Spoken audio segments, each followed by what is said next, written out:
All right, everybody, an evening live. This is so exciting. We're really doing this because we had some construction going on, and so the noise was not ideal for an earlier broadcast. But this is also exciting because Biden is going to attempt to speak, and we're going to be able to process that. And I'm so glad that you guys want to watch that live with me. Leading up to that, though, you guys, so you totally remember that guy, the night that they attempted to assassinate Donald J. Trump at the rally in Butler, Pennsylvania. His name was Greg Smith. He was the first person to be interviewed, conveniently, by BBC. They always seem to be the men on the scene when these terrible terroristic tragedies take place. And you remember him. I'm showing you a photo here right now. He's got the MAGA hat on, and I think that MAGA hat has fake hair attached to it. That's not his real hair, and it's orange. And he was incredulous. You'll recall the interview. He was just going, there's just no way this is happening. I watched the guy, I watched the shooter climb up. I signaled to the Secret Service. I signaled to the local police, and nobody did anything. Well, then I thought to myself, isn't it weird that we haven't heard from Greg Smith since? Is that not an odd thing that we have not heard from Greg Smith since? Has any reporter or journalist done their duty and attempted to reach out to Greg Smith for a longer format interview? And so I sent a tweet out, hey, if anybody knows who Greg Smith is or where Greg Smith is, I would love to get in touch. And guess what? I got in touch with him immediately. So it certainly was not that difficult to get in touch with Greg Smith. Of course, what's actually going on is that they're trying to memory hole what has happened. They want to move on quickly. They want to talk about Kamala Harris. They want to talk about protests in D.C. They want to talk about Bibi Netanyahu. Anything, please, anything, except for what happened that night, when some people got caught trying to inspire a civil war and probably an even larger war. So what happened when I got in touch with Greg Smith? Well, I asked him a very particular question. I said, Greg, was there anything that the media was intentionally leaving out about the shootings? Surely you communicated what you saw, and you probably saw a lot more than you even presented that night to us. Surely they followed up with you. Was there something that you saw that they are not telling the American people? And he immediately said, yes. So I'm going to tell you guys what he told me. It's quite shocking. We're going to go through this. We are not going to let this go. Consider me the Nancy Grace of the Trump assassination attempt, because I'm telling you, I'm not going to let this one fly. That's what we have coming up tonight on Candace.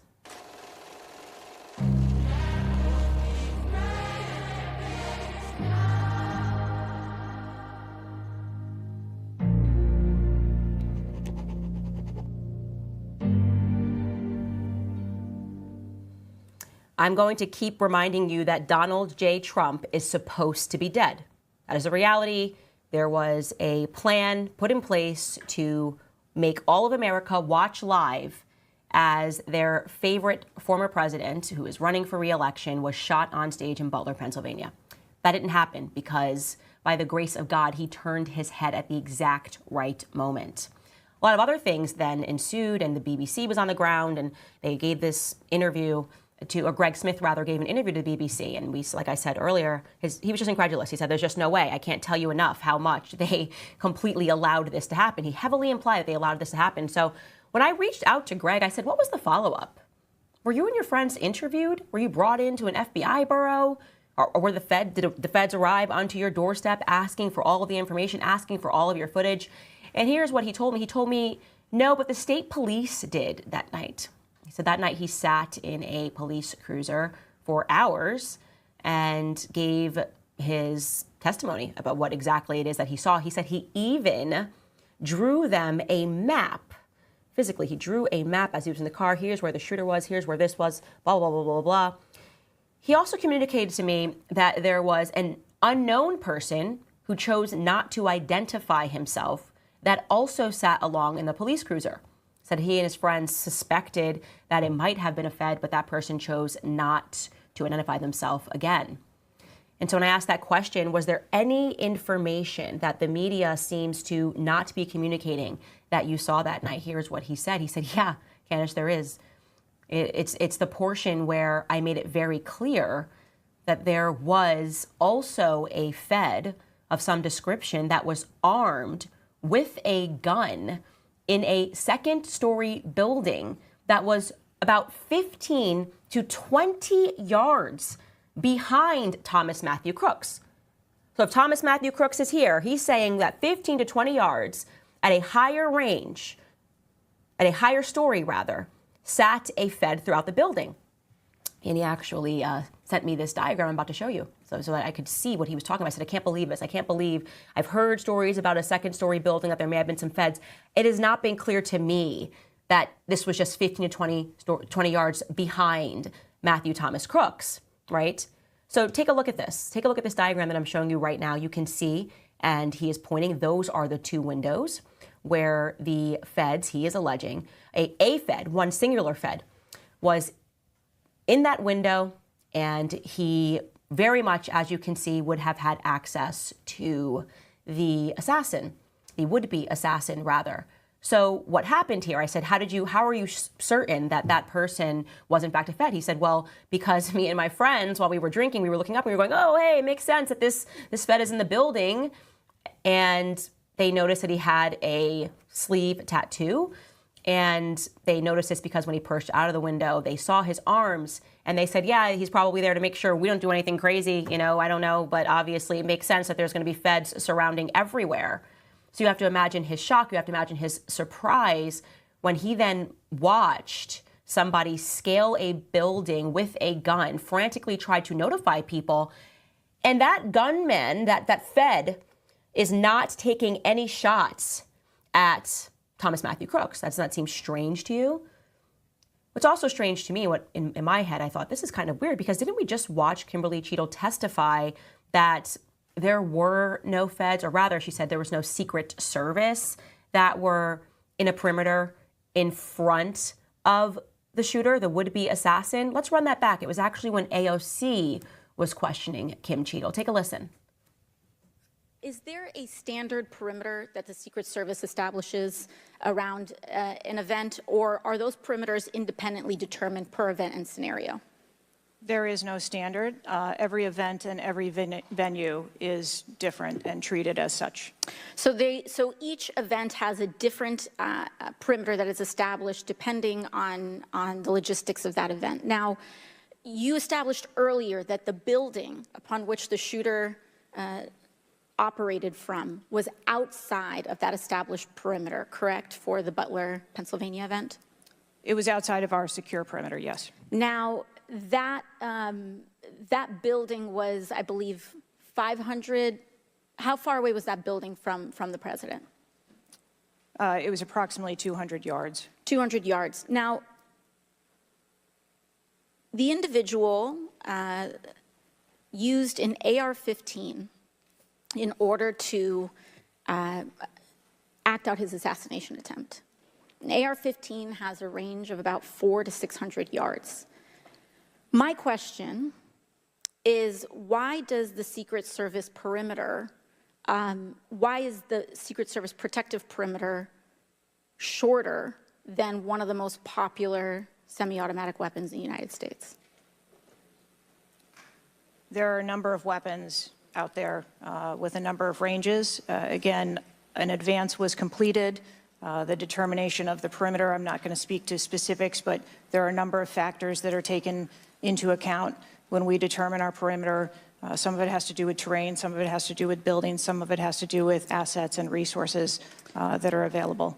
And so what I'm hearing is that a perimeter was not established outdoors in an outdoor venue that would prevent an AR-15, which is one of the most common weapons used in mass shootings, from being able to be within the range of Secret Service protection. A perimeter was established, and even though there were buildings that were outside of that perimeter, it wasn't just that building. There were a number of buildings in the area, and there was overwatch that was created to help mitigate some of those buildings. So now, I'll tell you why that's important, because there have been a lot of people that have said, like, yes, there was multiple shooters. And by the way, these aren't people on the internet that are developing conspiracy theories. This is CNN. They're already trying to memory hole this, but the day after the shooting, they confirmed that there were 3 different shooters. 3 different shooters that night, and we're supposed to assume one, obviously, was the would-be assassin, and then in the confusion, people that were trying to take out the would-be assassin. But here's what's interesting. I want you guys to take a listen to this. Some people have pointed out, and for those of you who know how to shoot, perhaps you hunt, that it's quite strange that when TMZ presented footage of Matthew Crooks taking the shots from the rooftop, he had no kickback. His head didn't go up. You don't see his arm go back when he fires the first shot. So I'm going to show you that. Now, again, we can't establish that for a fact. It's taken on an iPhone. Maybe it's grainy footage, and therefore we can't be certain if it didn't capture it. But I'm going to tell you, we slowed this down a few times, and I want you to look at this very closely because I've looked at it about 200 times today, and I am telling you, I do not see a kickback. Take a look at this. That's him up top. Look at this.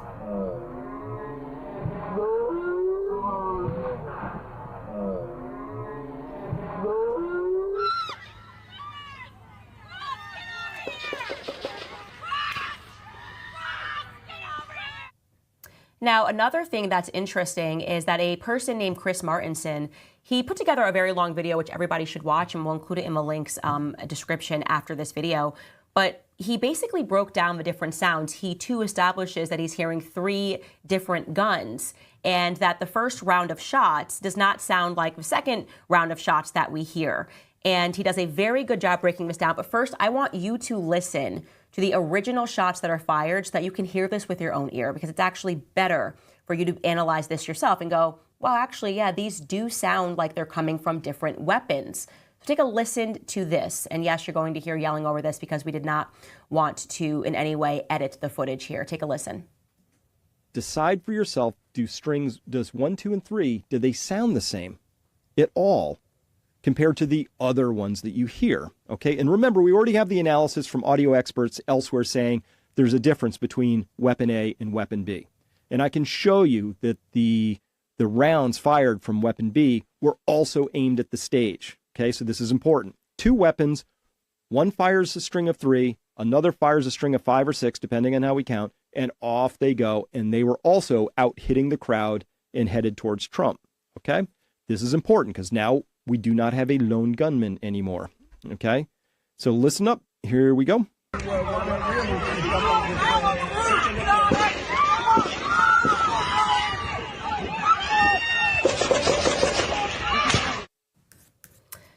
Okay, so that's very interesting, right? You hear the first 3 shots, and then you hear a very quick round of shots, and they definitely do not sound the same. So I'm going to allow this guy again to break down those distinctive sounds that you're hearing, because it's just undeniable that we're hearing different weapons. And that would suggest that someone else was shooting.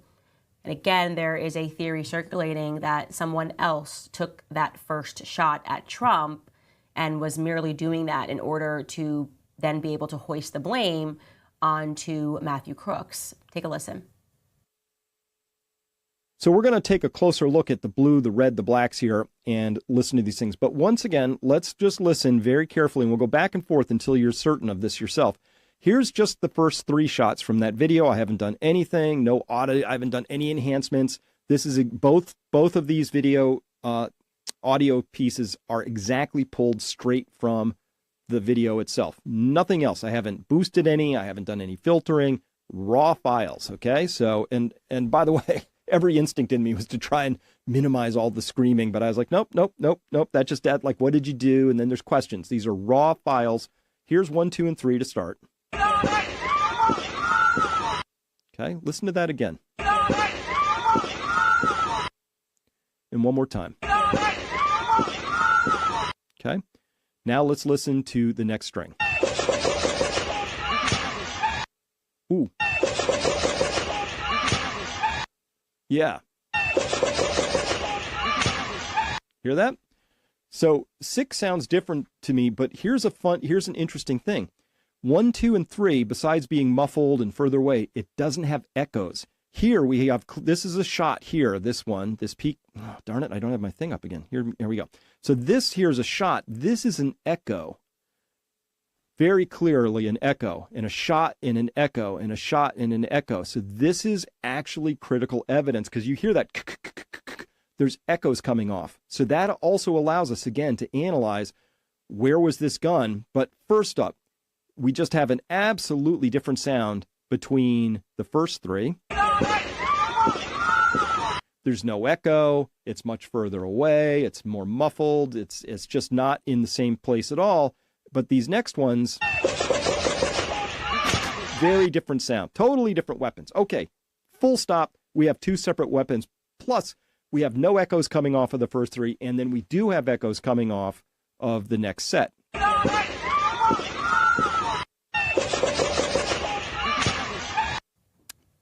Now, to be clear, CNN already established that there were 3 different guns fired that night. So this is not like this guy's on this investigation and we can debate. And like, no, it's all just coming from one and there were 2. Like, they already said there were 3 distinct weapons. And I'm not sure why we're not seeing more questioning about that. Again, it seems to have been memory hold, because it does beg the question, why are we not getting a clear understanding of what exactly happened? Who fired first? Who fired from what distance? Who were the 3 people, or the 2 agents rather, that fired? And then, as you speak to people that are very familiar with guns, one such person on the PBD podcast who I'm friends with, Vinny Oshana, and he obviously served, he begins to speak, and he was an expert shooter, by the way. He begins to speak about how he perceived those acoustics as somebody who is very familiar with guns. I just want you to take a listen. Now, again, to be clear, this is just Vinny's theory, but I think it's an interesting one. What I want you to tell me is, when you're hearing these sounds and echoes and Yes. boom, boom, boom, 3 different guns. boom, boom, boom, boom, Yeah. boom, boom. Yes. How do you, as a shooter who's heard, how many shots have you heard in your life? How many weapons have you shot in your life? Think about all those moments of going and representing your unit in the Air Force as a professional shooter, going to contests. You were going all over the country, right? Competing. That sound, what does that sound mean to you? Well, for the first, pow. Pow is somebody that's looking down a sight, breathing, because there's 2 types of shots. Inhale, pull, easy trigger squeeze, and then there's some people do it on the exhale. That's the first 2 sounded like someone that knows like what they're doing.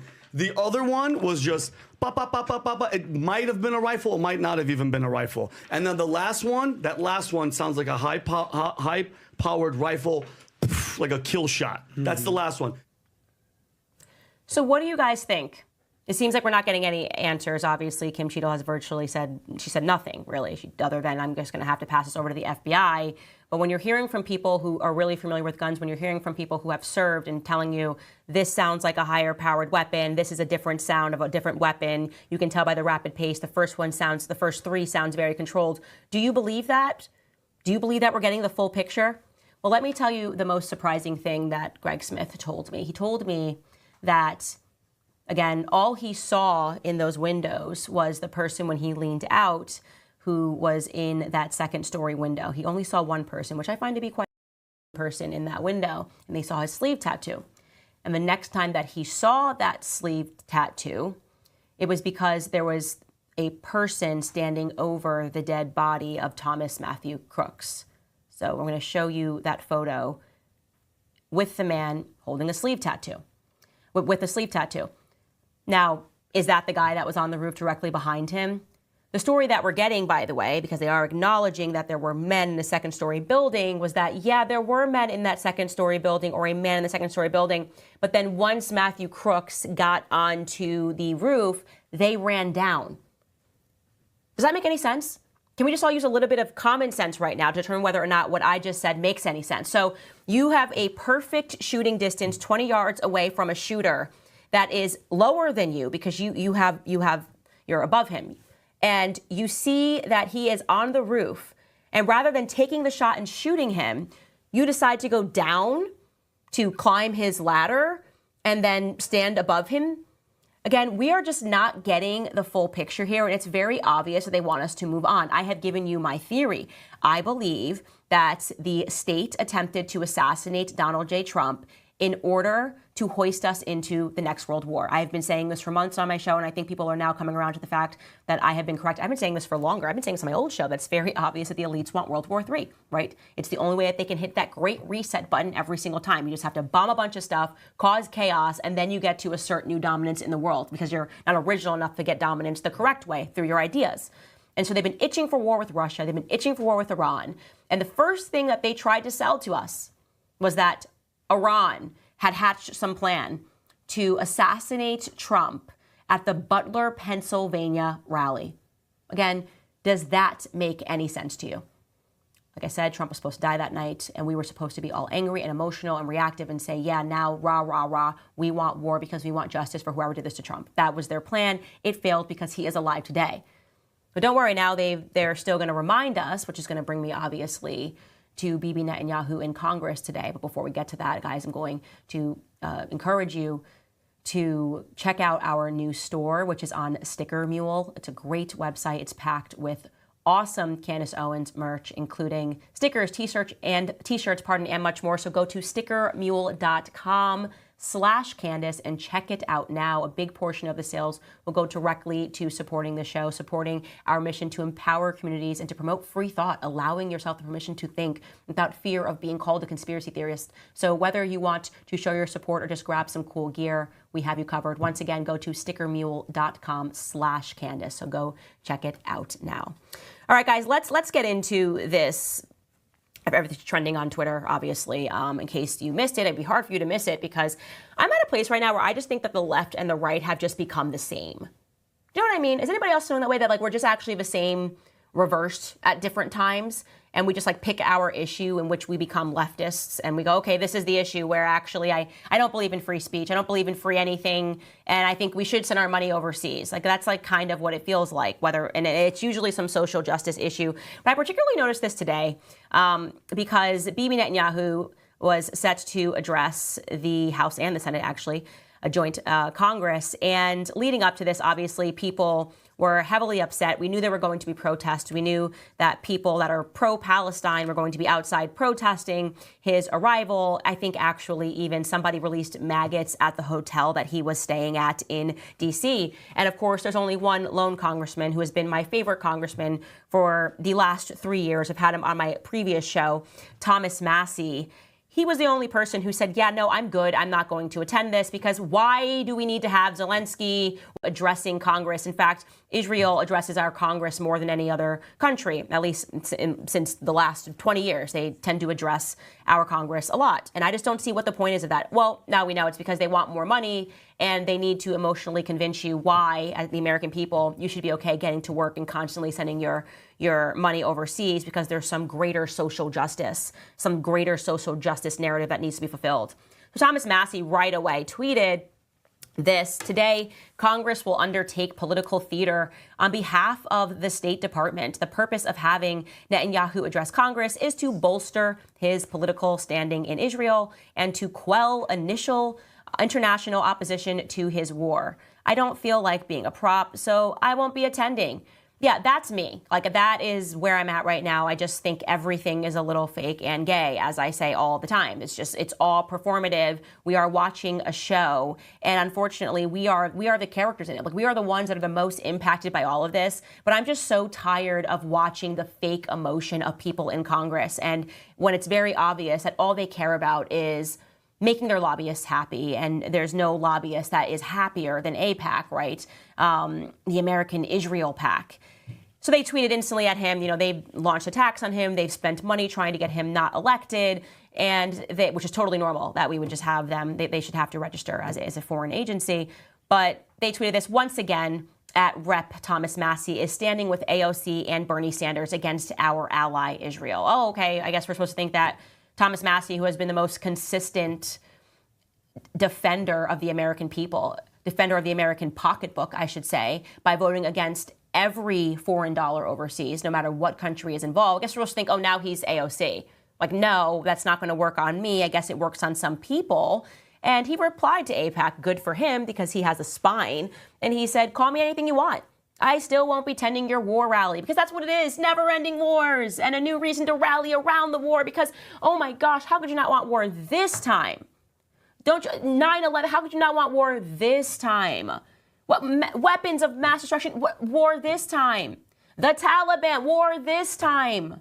Zelensky, Russia, Putin, bad war. How could you not? Look at the Ukrainians. Look at the amount of flags that people are putting in their ex-bios. How could you not feel something when they put that little flag in their bio? You monster. War just this time. Oh, Bibi Netanyahu, are you anti-Semitic? Are you like a Jew hater? How could you not want war October 7th this time? That's all we get. That is all the American people get all the time. We're such monsters. How could you not? Look, he traveled all this way. War this time. Like I said, everybody's feckless. So they just get in line, they do what they want because they're fearful. Maybe they got blackmail on some weird pornography website, captured, and now they're scared, and so they just vote according to how they're told to vote. We know that there are blackmail rings in D.C., so there's a little bit of that going on. Then there's just people who love the money that's just pouring into their coffers from AIPAC, every other lobby group, Big Pharma. Get the vaccine, it really works. No, what really works is the fact that you're able to spend the money that you're getting to tell people to get the vaccine. I'm sick of it. I'm just so sick of it. I'm bored. Beyond anything else, I'm bored of the lies being told to the American people. And of course, it's very obvious, like I said, they want to go to war. And that is why Bibi Netanyahu made sure to remind us when he took the stage that Iran almost killed Trump. Oh yeah, he knows that. Apparently he must be in on these meetings, these briefings. And if you want proof that it was Iran who was behind that assassination attempt on Trump, well, I will tell you guys, just trust the science. They said it, that Iran sent them a message, and we're not going to see the message or what it said, or they intercepted a message, whatever it was. Maybe Iran just sent them a post and said, hey, we're going to kill Trump in Butler, Pennsylvania. Trust the science. And of course, Iran came out and said none of this is true. Are the American people awake yet to the fact that they just make stuff up as they go along? Yeah, I am actually awake to the fact that they're just making stuff up as they go along. How convenient, by the way. How lucky is Bibi Netanyahu? He wanted to go to war with Iran, and then at the exact same time, Iran tried to assassinate Donald Trump on live television. So now I guess we have to go to war with Iran. Are you smarter than a fifth grader? Should Bibi Netanyahu buy a lottery ticket? Oh, I'm sorry, I shouldn't be saying that because I guess I'm just supposed to be pro-Israel because, I don't know, AIPAC or something, or they're not funding me. Maybe for the right dollar, I'll just say all the stuff that the right says and the same stuff that the left says, and it's all so sickening. You should be sickened, and you should be especially sickened that their excuse for all of this is just to call you names. You're a terrorist sympathizer, a Putin sympathizer, a Putin puppet, an anti-Semite. Anyways, guys, I gotta stop ranting because Biden is about to speak. Let's cut to Biden. Tonight from behind the resolute desk in the Oval Office. In this sacred space, I'm surrounded by portraits of extraordinary American presidents. Thomas Jefferson wrote the immortal words that guide this nation. George Washington, who showed us presidents are not kings. Abraham Lincoln, who implored us to reject malice. Franklin Roosevelt, who inspired us to reject fear. I revere this office, but I love my country more. Are you It's been the noticing his honor of lips my are not life matching? to serve as your president. But in the defense of democracy, which is at stake, I think is more important than any title. Are you guys seeing what I'm seeing? I draw strength and I find joy in working for the American Like task, lips are not matching the words coming out of him. perfecting our union. It's not about me. It's about you, your families, your futures. It's about we, the people. Skylar, what do you see here? We can never forget that. And I never have. I've made it clear that I believe America is at an inflection point. One of those rare moments in history when the decisions we make now will determine our fate of our nation and the world for decades to come. America's going to have to choose between moving forward or backward, This looks between really hope and hate, weird. between unity and division. We have to decide, do we still believe in honesty, decency, respect, freedom, justice, and democracy? In this moment, we can see those we disagree with not as enemies, but as fellow Americans. Can we do that? Does character in public life still matter? I believe I know the answer to these questions because I know you, the American people. And I know this, we are a great nation because we are good people. When you elected me to this office, I promised to always level with you, to tell you the truth. And the truth, the sacred cause of this country is larger than any one of us. Moving? And those of us who cherish that cause, cherish it so much, a cause of American democracy itself, must unite to protect it. Okay. You know, in recent weeks, it's become clear to The me tie is weird. that I need to unite my party in this critical endeavor. I believe my record as president, Go up and down like that. my leadership in the I world, thought it was like side to side. my vision for America's future, all merited a second term. But nothing can come in the way of saving our democracy. Like, what? That includes personal ambition. So I've decided the best way forward is to pass the torch to a new generation. That's the best way to unite our nation. You know, there is a time and a place for long years of experience in public life. But there's also a time and a place for new voices, fresh voices. He's dead. He's dead. Yes, younger voices. He's dead. And that time and place is now. Over the next 6 months, I'll be focused on doing my job as president. That means I'll continue to lower costs for hardworking families, grow our economy. I'll keep defending our personal freedoms and our civil rights, from the right to vote to the right to choose. I'll keep calling out hate and extremism. Make it clear there is no place in America for political violence, or any violence ever, period. I'm going to keep speaking out to protect our kids from gun violence, our planet from climate crisis that is the existential threat. And I will keep fighting for my cancer moonshot so we can end cancer as we know it, because we can do it. And I'm going to call for Supreme Court reform, because this is critical to our democracy, Supreme Court reform. You know, I will keep working to ensure America remains strong and secure and the leader of the free world. I'm the first president in this century to report to the American people that the United States is not at war anywhere in the world. We'll keep rallying a coalition of proud nations to stop Putin from taking over Ukraine and doing more damage. We'll keep NATO stronger, and I'll make it more powerful and more united than any time in all of our history. I'll keep doing the same for our allies in the Pacific. You know, when I came to office, the conventional wisdom was that China would inevitably surpass the United States. That's not the case anymore. And I'm going to keep working to end the war in Gaza, bring home all the hostages, and bring peace and security to the Middle East and end this war. And believe shouldn't be still. We're also working around the clock to bring home Americans being unjustly detained all around the world. You know, we've come so far since my inauguration. On that day, I told you, as I stood in that winter, we stood in a winter of peril and a winter of possibilities. Peril and possibilities. We were in the grip of the worst pandemic in the century. The worst economic crisis since the Great Depression. The worst attack on our democracy since the Civil War. It's raining? But we came together as Americans. Yeah, we got through it. Could be raining. We emerged stronger, more prosperous, and more secure. Today we have the strongest economy in the world, creating nearly 16 million new jobs, a record. But he probably wages are up. Never let him go live. Inflation continues to come down. The racial wealth gap is the lowest it's been in 20 years. We're literally rebuilding our entire nation, urban, suburban, rural, and tribal communities. Manufacturing has come back to America.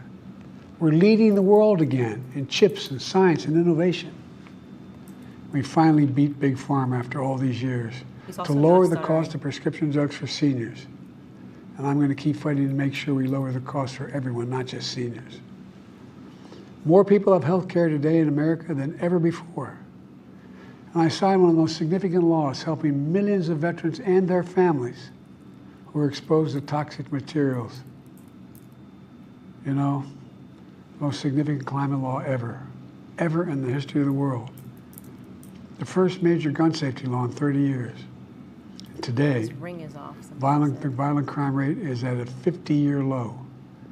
We're also securing our border. Border crossings are lower today than when the previous administration left office. I've kept my commitment to appoint the first black woman to the Supreme Court of the United States of America. I also kept my commitment to have an administration that looks like America and be a president for all Americans. That's what I've done. I ran for president 4 years ago because I believed and still do that the soul of America was at stake. The very nature of who we are was at stake. That's right. He's not clear. And that's still the case. America's an idea. An idea stronger than any army, bigger than any ocean, more powerful than any What's Twitter dictator or saying? tyrant. It's the most powerful idea in the history of the world. That idea is that we hold these truths to be self-evident. We're all created equal, endowed by our Creator with certain inalienable rights: life, liberty, pursuit of happiness. We've never fully lived up to it, to this sacred idea, but we've never walked away from it either. And I do not believe the American people will walk away from it now. In just a few months, the American people will choose the course not of America's stuttering at future. all. I made my choice. I've made my views known. I would like to thank our great Vice President, Kamala Harris. She's experienced, she's tough, she's capable. She's been an incredible partner to me and a leader for our country. Now the choice is up to you, the American people. When you make that choice, remember Does the he words normally of have a Benjamin wedding ring? Franklin's hanging on my wall here in the Oval Office, alongside the busts of Dr. King and Rosa Parks and Cesar Chavez. When Ben Franklin was asked, as he emerged from the convention going on, whether the founders have given America a monarchy or republic, Franklin's response was a republic, Okay. if you can keep it. A republic, if you can keep it. Whether we keep our republic is now in your hands. My fellow Americans, it's been the privilege of my life to serve this nation for over 50 years. Nowhere else on earth could a kid with a stutter, from modest beginnings in Scranton, Pennsylvania, and Claymont, Delaware, one day sit behind the resolute desk in the Oval Office as President of the United States. But here I am. That's what's so special about America. We're a nation of promise and possibilities, of dreamers and doers, of ordinary Americans doing extraordinary things. I've given my heart and my soul to our nation, like so many others. I've been blessed a million times in return with the love and support of the American people. I hope you have some idea how grateful I am to all of you. The great thing about America is here, kings and dictators do not rule, the people do. History is in your hands. This is The just power not is his in your normal, hands. like, I mean, The idea of even America in a straight lies in your teleprompter hands. read, he always says a typo. Do you know what I mean? You just have to keep faith, keep the faith. And remember who we are. We're the United States of America. And there's simply nothing beyond our capacity when we do it together. So let's act together, preserve our democracy. God bless you all, and may God protect our troops. Thank you. I am just gonna let the live chat here. I don't know.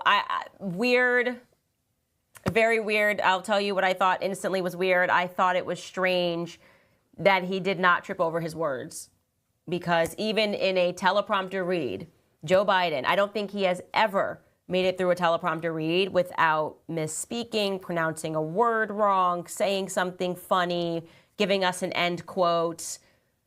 I don't know. That just felt very weird. I don't know what else to say other than it did not seem right. Something about that did not seem right at all. And I'm not sure why he implied there that he was going to let the next generation take care of things. He hasn't really spoken out about what led him to come to this decision. Is it just that, like the next generation wasn't on his mind at all when a couple of weeks ago he said that he was still going to run despite his horrible debate performance? I just don't understand. I'm trying to comprehend what we're listening to, where we were supposed to get an understanding of his thought process, what led him to this moment. Instead, we got a very rigid, robot-like speech that was clearly written by someone else. And something about that just felt extremely inauthentic to me. I don't know if you guys feel the same way. Not a single word off prompter. Even Biden, when he's reading on prompter, will go off prompter. which is when he usually really fumbles the ball because he's saying stuff like, or something. That was like watching a robot. That was absolutely strange. And this may have been our fault because I know that some of you guys noticed it seemed like the words, like his mouth was moving faster or slower than the words. That may have been because we pulled it in. I'm not sure. But all I know is that all of that was weird, and you are justified in believing that all of that was weird. I mean, I don't know what to say other than I don't feel more comforted having watched that. I don't think that explains all of the circumstances. I don't know why he can't just confront all of that and say, hey, yes, I got COVID. This is what happened. I don't need to be this rehearsed in practice explaining to you. Once I got sick, I realized that it was time for me to sort of pass the baton, and Kamala is well suited. It just, I don't know, that just felt like the most inauthentic thing ever. And obviously what we're going to have happen now is a bunch of people are going to look into that very closely, people with better technological skills than I have. But I just am saying off the bat that it didn't sound like Biden. I see some people here are saying that they noticed he didn't have his ring. We did look that up right away, and it looks like he doesn't always wear his ring in addresses. So maybe that's just something that he wears sometimes and doesn't wear other times. Nothing going on there. I just didn't feel that that was the Biden that we're used to seeing. Even the teleprompter Biden that we're used to seeing always stutters. He has certain tics, certain motions, and that just didn't feel that way to me at all. So I will let you guys have at it and tell me what you guys think in the comments here. I'm going to get to some of your comments. By the way, I saw that somebody instantly wrote that it's currently raining in DC and they didn't see rain behind. Sure, I mean, it would be, I guess, dark enough outside. It would be like 8:16 p.m. over there. And that would maybe a reason that you wouldn't be able to see rain or be able to see the leaves blowing in the wind. I'm just trying to rationalize everything that we just saw. This person says, hold on one second, I gotta pull down this. Just checked AccuWeather. Okay, that's a ripoff of Clinton's 2000 DNC speech. Very interesting. I would like to look that up and see if that's correct. It says, everyone's saying this, check radar and wind speed, time swallowing sounds. This is AI generated deep fake. As I said, the internet will internet right away. This person says Sleepy Joe had AI lips for the first 5 minutes. Yeah, the first 5 minutes was especially strange. And again, I'm going to try to allow for maybe the tech was weird and that's why it came across that way, but something did not seem right. Kathy agrees. She writes, looking at body language, did he just speak for 5 minutes and not move his head in any meaningful way? Yeah, there's sort of a natural thing that happens when you're a human being. I think that's probably a good way to put it. When you're a human being, you sort of just move in a certain way and you speak, and I don't know, he just was lacking all of that. It was very strange. This person, Carl Silverberg, writes, pre-recorded. Yes, I could imagine it was pre-recorded because I don't think that he would be a one-take Sally. I don't imagine that he would have gotten through that again without a single fumble. And that would also explain away, if it was realistic that there should have been rain outside, that would explain that away. But I don't know, my director thinks that it was live. What was your reason, Mark, that you thought it was live?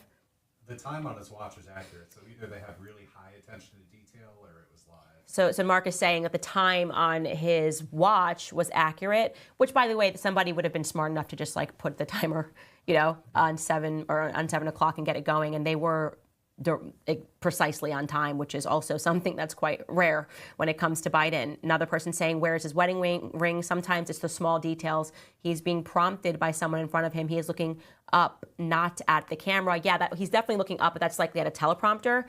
So that's not weird because this has been the most teleprompted presidency of my lifetime. Kat writes, definitely a stand-in, not the real Biden. Looks like a new facelift and makeup on the hands. I did feel that he had more color than he normally has and didn't look as frail as he normally looks. But again, that could just be a good makeup artist, you guys. I'm playing devil's advocate. This person says, I'm not trying to start nothing, but why does Joe look like an animatronic? Love you, Mrs. Owens. The hands are fake, says this person. Robot arms, fingers stiff AF. Candace, look at how dark blue his eyes are. It looks weird. Okay, I will say that was the first thing I noticed. His eyes were piercing blue when it first cut to him up close, and that felt different to me. But again, that could have just been a camera angle, guys. I'm rationalizing what we just saw, which felt creepy to me. It felt, I don't know, I think that's the right adjective. It felt creepy to me and inauthentic. Like I just could have just seen a robot busting out, like we're being taken over by robots, but they kind of look like humans. I think there might be a movie that was sort of like that. And they kind of, yeah, I think actually it was on Disney Channel. It was like Smart House. For all the kids who grew up with Smart House. I feel like that was like the scary robot who you think is your friend, but then is also going to take over your entire house and be your mommy. I didn't like that at all. Speaking of taking over our entire house, we definitely need something in today's economic environment. There's some people that are stressed providing for a family, and sometimes that feels overwhelming, and putting everyday expenses on a credit card only elevates that stress. You have to do something to end the cycle. I have the answer for you. Call my friends at American Financing. They are helping people just like you and me turn things around by using the equity in their homes to pay off that high interest debt. They understand what you're going through. They talk to people that are in your position every single day. American Financing is saving their borrowers an average of $854 a month. $854 a month is like a $10,000 raise at work. And they are closing some in as little as 10 days. So if you want to start to do something that may make it so that you don't have to make next month's mortgage payment, this is the thing to do. There's no better time than right now to turn your situation around. Call today, 800-795-1210. That's 800-795-1210. Or visit americanfinancing.net/Owens. Okay, I'm going to get into some of your comments, a few more regarding Biden, because I need you guys to say what I'm not allowed to say live. But it was weird. This person said, I'm thinking that doctors were heavily involved. This is MW. Heavily involved in the speech, and suggestions were taken to keep Joe stay on point and not stumbling on words. I've never, ever seen Joe Biden not stumble on his words. That's actually what made me uncomfortable. That's where I was like, that's not him, because, and usually even the inflection, Joe Biden at some point gets just like the, which we learned from a doctor on MSNBC is also a traditional sign of, what do they think he has, Parkinson's disease. So that was also missing. He was just bro-body, just way too even for me. This person, Saul, he just jumps in with something random. He says, Candace, research remote viewing CIA operation. I'm aware of that operation already. I've looked up every declassified CIA document, so you can't pass one on me. This person writes, facial paralysis on the left side, bruise on his chin, going through a list of accomplishments, not trying to be mean, but did he just give his own eulogy, as in he wants these to be his last words? This person, Sniper Babe, says, looks like this was 100% pre-recorded, and he looks fake like a doll. So AI is my vote. I actually would like to see, I've never seen what AI would look like if you made it give a speech. Like, can somebody who's way more technologically advanced than me, create an AI of my show? That would be really cool. Send that to me, because I would love to play that on the show so people can see why some people believe it's plausible that these things can be AI. See, I am not much into computers. I know that the AI recordings could be totally legit. And I believe that a lot of the stuff that we hear are, I personally believe that his call into headquarters the other day was an AI recording, but I'm not so certain on the videos. I don't know how advanced the AI videos have gotten, so you guys let me know. Last couple of comments here pertaining to Biden. Yaya writes, finally, a real cheap fake. This person, again, wears his wedding ring. And then this person says, hands are fake, robot arms, fingers are stiff. Candace is the actual black woman that we want. Thank you. Thank you very much for saying that. Okay, now, pertaining to what we were talking about earlier, pertaining to the shooting, and all of us very much surmising that this is somehow a deep state operation and that they did this in order for us to be thrust into war with Iran, because the elites do want war. And you guys, by the way, should be thinking along those lines. Like, you should be thinking along the lines of the elites want war. How am I protecting my family? Talia writes, Candace, please do an episode going over the details of Project 25. There are so many clips circulating on social media, and the facts are needed. I think you're referring to Project, is it 2025, right? Yes. I do want to look into that, because I feel like everyone just all at once started freaking out about that, and there were very few details on the internet. I know it came out of the Heritage Foundation. They tend not to write anything too insane, so I will look at that. Is it just a case of Republicans being too scared to stand by it because it's like voting season and everyone kind of turns into a neocon? Maybe. Or is it really as bad as CNN says it is? I don't know. I haven't looked into it, but I promise you that I will. I'll do that for tomorrow's episode. Billy writes, I think I speak for a lot of people on how much we so appreciate that you do your show live. That transparency and honesty is what will help heal our country. Christ is King. Thank you. Rogue writes, hey, Candace, would you please look into Orthodox Christianity? It is the original church, which is older than the Catholic Church. Also, have you seen the British Trump rallies? Love you. Christ is King. Yes, I asked a lot of questions about the Orthodox Christian faith. I know that obviously the Great Schism. They view each other still like brother and sisters, and they think everybody else is a heretic. But I had some concerns about the priests being allowed to be married. So I'd love to hear you educate me on that. Would you want to confess to a priest who was married? Would you trust that he wouldn't tell his wife? I don't know. I've got questions about that. You guys let me know what you think. Lastly, this person writes, guys, don't get complacent. The election isn't yet won. That's exactly the same mistake that cost Hillary the election in 2016. Go out, vote, and ensure that Trump wins. Let's make America great again. Guys, these are some scary times. I want to say this in closing. These are some tremendously frightening times. A lot of things are happening, and it's very clear that our government is behind the agitation of the things that are happening, whether it's Trump's assassination attempt. Even today, by the way, I shared this on my Twitter and Facebook, and I want you guys to find that when you log off. Suddenly, you had the right acting like the left, and there's a kid who lights an American flag on fire, and the right is like, this is the left. Here's an image of him. Look at this. This is the left. And I'm like, have we already forgotten January 6th? Like, every time there is a protest anywhere, especially in D.C., there are federal agitators. And I find this kid to be tremendously suspicious. Can you go back to the image of him? I want them to see this.